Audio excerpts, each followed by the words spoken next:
आज सारा देश में पालन होछि मुसलमान मानक त्याग और बलिदान उत्सव पर्व ईद उल जुहा बा बकरी ईद। एही परिप्रेक्षी में कटक सती चौरा ईदगाह मस्जिद रे पालन हो जाइछि ईद उल जुहा। प्राय 5000 ऊर्ध्व मुसलमान माने सामूहिक नमाज पाठ करने सह परस्पर को आलिंगन करथिले।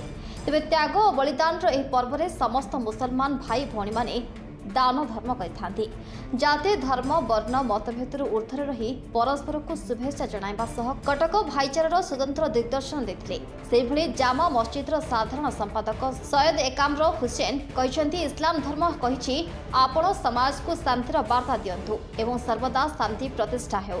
अन्यपटे सांप्रदायिकता को नहीं दिनक दिन बढ़ुथिबा हिंसा करुथिबा व्यक्ति मानकु एहा एक सुवार्ता देव बोली कहते ईदगाहर सभापति रमजान खान। प्रथम दिन आज प्रेयर है मास प्रेयर आपण 6:30 बेले छोटी मस्जिद आरंभ कर शेष प्रेयर आज ईदगाह मैदान है।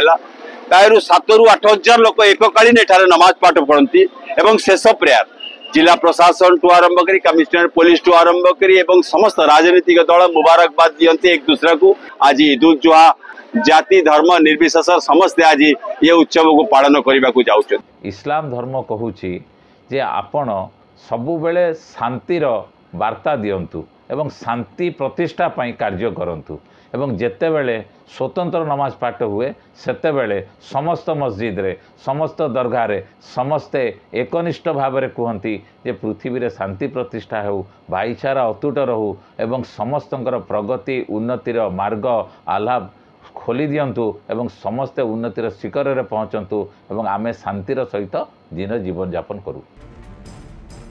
कटकरू विनोद दासंक रिपोर्ट यूबीसी ओडिया।